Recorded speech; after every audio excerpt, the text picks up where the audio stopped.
Assalamualaikum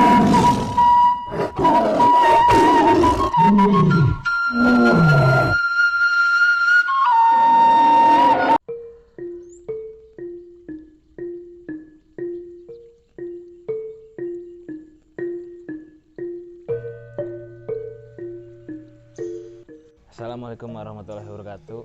Sampurasun.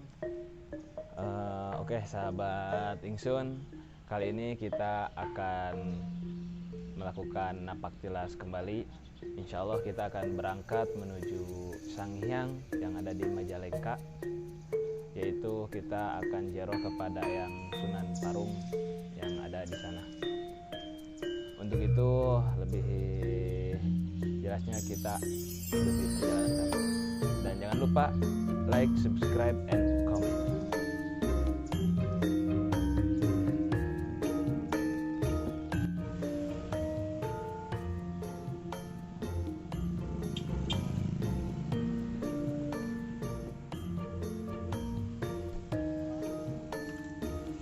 Oke, sekarang kita akan mulai berangkat. Tetap saksikan perjalanan kami.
Kalau dilihat dari sejarah, ini sebenarnya terjadi pada abad ke-13. Pada saat itu memang di sini sudah ada sebuah kerajaan yang menjadi rajanya adalah Prabu Targamanggu. Anak yang pertama Raden Panggura, anak yang kedua Simar Kencana. Pada saat Raden Panggura dewasa, sebab satu-satunya putra mahkota yang akan menggantikan beliau, maka oleh ayahandanya yaitu Prabu Targamanggu disuruh untuk bertapa. Itu tempatnya di Desa Wangkelang, Kecamatan Cingambul, Kabupaten Majalengka. Namanya Gunung Bitung, tempat pertapaan. Nah, pada saat Raden Panggura berangkat ke tempat pertapaannya, ke keraton kedatangan seorang putra mahkota dari kerajaan Sriwijaya, dari Palembang, namanya Palembang Gunung. Beliau menikah dengan adiknya yaitu Simar Kencana. Setelah Palembang Gunung menikah dengan Simar Kencana, karena saking setia terhadap kerajaan, maka oleh mertuanya diangkat menjadi mahapati kerajaan. setelah menjadi Mahapati kerajaan, malah dia ingin menjadi raja di sini, sementara dia tidak punya hak sebagai mantu. Nah, karena ambisinya kuat dan dia tahu bahwa Prabu Talagemangun itu adalah raja yang sakti mandraguna, dalam arti tidak mempan oleh senjata apapun, tapi yang namanya manusia ada kelemahan, yaitu apabila ditusuk oleh senjata pusaka kerajaan, yaitu Tomarcis namanya. Dari mana asal usul Tomarcis tersebut? Pada saat Prabu Talagemangun lahir ke alam dunia, di sebelah kiri Prabu Talagemangun sudah ada, yaitu senjata pusaka tersebut yang pada akhirnya dijadikan senjata pusaka kerajaan. Ternyata senjata pusaka tersebut dipercayakan oleh Prabu Talagemangun ke gandek kepercayaannya, yaitu Centang Barang. Maka suatu hari Palembang Gunung datang ke Centang Barang, membujuk rayu Centang Barang agar supaya Centang Barang bersedia untuk membunuh mertuanya sendiri, yaitu Raja Prabu Talagemangun.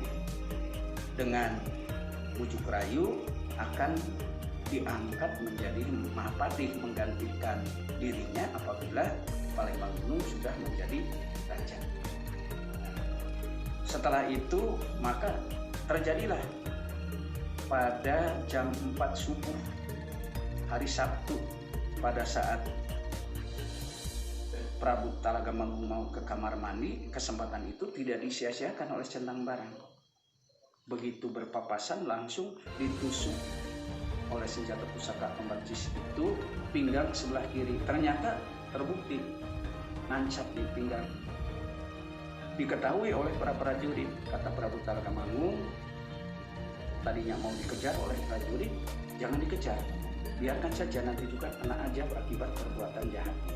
Dan terbukti Centang Barang lari tanpa arah, tanpa tujuan, dan pada saat itu pula beliau menjadi gila sampai meninggalnya itu akibat menggigit-gigit anggota tubuhnya sendiri. Setelah begitu Prabu Talagemangun langsung masuk ke keraton. Pertama dia ngambil senjata pusaka yang nancap di pinggang, dirubah wujud menjadi rotan. Setelah itu dia memohon sama Allah Subhanahu wa Ta'ala agar supaya keraton berikut dirinya ngahiang. Ngahiang itu artinya menghilang. Dan terbukti yang sekarang kita saksikan tidak ada keraton tapi danau. Danau itu dulunya bekas keraton Talagemangun. Setelah kejadian itu, yang 40 prajurit berangkat ke Gunung Bitung, bertanya, menyampaikan kepada Raden Panggurah bahwa keraton berikut ayahandanya sudah menghilang, ngahiang, maka disebut desa Sangiang. Setelah kejadian itu maka Raden Panggurah turun dari tempat pertapaannya, makanya tapanya tidak tamat. Itu sudah 3 tahun, 3 bulan, 3 minggu, tinggal 3 hari lagi. Akhirnya tidak tamat tapanya, diikuti oleh 40 prajurit. Nyampe di keraton, jelas sudah tidak ada keraton, yang ada danau. Maka Raden Panggurah juga turun ke danau, menghilang sama seperti ayahandanya. Yang 40 prajurit turun ke situ berubah wujud menjadi ikan. Maka sampai saat ini ikan-ikan yang ada di sana dikeramatkan, dalam artian tidak boleh ada yang mati. Nah, setelah kejadian itu keraton dipindah ke Walang Suji, Desa Kagok, kecamatannya masih Banjaran. Setelah dipindah, sempat yang menjadi raja di sana adalah Palembang Gunung. Tapi setelah Palembang Gunung menjadi raja, kehidupan di keraton bukan berkembang maju seperti pada saat dipimpin oleh Prabu Talagemangun di sini. Jadi kejelekan timbul, perjudian, mampu, perkosaan dan yang lain-lain. Akhirnya lama kelamaan diketahui oleh Semar Kencana, istrinya, bahwa keraton berikut ayahandanya menghilang itu akibat akal busuk suami. Maka timbul niat untuk balas dendam. Ya, kejadian pada saat Palembang habis mandi, lagi disisir rambutnya oleh Sembar Kencana. Pada saat itu pula Sembar Kencana langsung ngambil cucuk konde, ditusuklah kepalanya dan meninggal. Setelah meninggal, menurut cerita tidak dimakamkan tapi dilempar.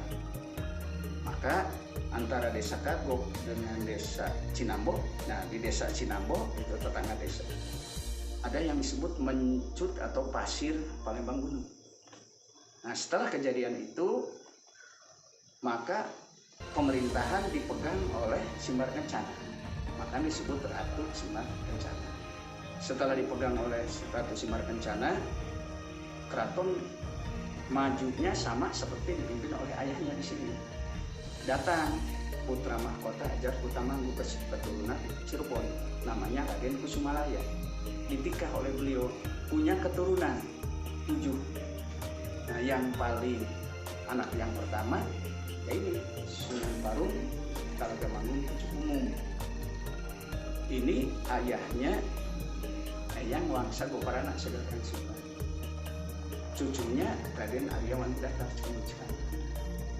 Cerita singkatnya saya. Ya, terima kasih. Terima kasih Pak.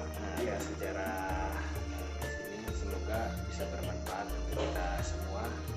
Amin. Terima kasih. Assalamualaikum. Waalaikumsalam. Salam.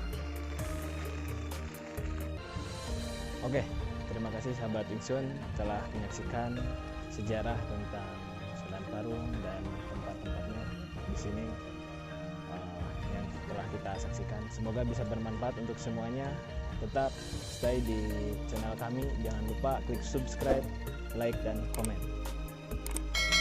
Assalamualaikum warahmatullahi wabarakatuh. Sapaniatan, sauyunan, sabengetan dina Ingsun kamilah. Allahu Akbar.